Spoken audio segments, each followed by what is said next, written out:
Sir మీకు ఇది తెలుసా? ఏమైంది? పాతకాలంలో స్లీప్ సైకిల్స్ 2 ఉండేటివంట.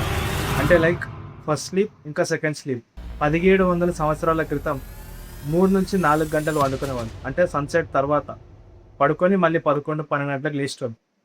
అంటే నైట్ టైమ్‌లో పీస్‌ఫుల్‌గా ఉంటది. ఇంకేమన్నా ప్రేయర్ చేసినా, మెడిటేట్ చేసినా, ఏది చేసినా రిజల్ట్ ఇంకా ఆన్సర్ పాజిటివ్‌గా వస్తదా? అవును. లేదా ఏమైనా క్రియేటివ్‌గా ఆలోచించడం ఇట్లాంటివన్నీ ఆ టైంలో చేస్తుండే. తర్వాత మళ్ళీ పడుకుంటుండే. పడుకొని మళ్ళీ మార్నింగ్ 4-5 సూర్యుడు రాకముందే లేస్తుండే. లైక్ మార్నింగ్ మనకు ఒక మంచి ఫీల్ వస్తది. పొద్దున ఊర్లోనే లేస్తాం గదా! అట్లా మార్నింగ్ ఫీల్ మంచిగుంటది. ఎనర్జిటిక్‌గా ఉంటాము. ఇంకా మనం జిమ్ చేయాలన్నా, కార్డియో చేయాలన్నా స్ట్రెంత్ ఉంటది. అందుకనేనా? యెస్. ఇది మెల్లమెల్లగా ఇండస్ట్రియల్ రెవల్యూషన్, ఇంకా ఇండస్ట్రియల్ క్యాపిటలిజం కోసం ఇది ఇంట్రడ్యూస్ చేశారు.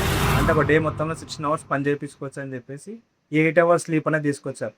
అంతకుముందు ఎవరైతే పడుకుంటున్నారో వాళ్ళందరూ చాలా హెల్తీగా ఉంటారు. ఫస్ట్ సైకిల్, సెకండ్ సైకిల్ అనేది ఎవరైతే పాటిస్తున్నారో వాళ్ళ హెల్త్ చాలా బాగుంటుండే. కానీ ఇండస్ట్రియల్ రెవల్యూషన్ తర్వాత ఇది మొత్తం మార్చేసారు. అంటే మనం ఇన్ని రోజులు ఒక లేబర్, ఒక వర్కర్ లాగా పడుకుంటున్నామా? మరి 8 అవర్స్ స్లీప్ అనేది ఎవరు తీసుకొచ్చారు? ఈ రెవల్యూషన్ తెచ్చింది ఎవరో తెలుసా? Mister John D rock filler.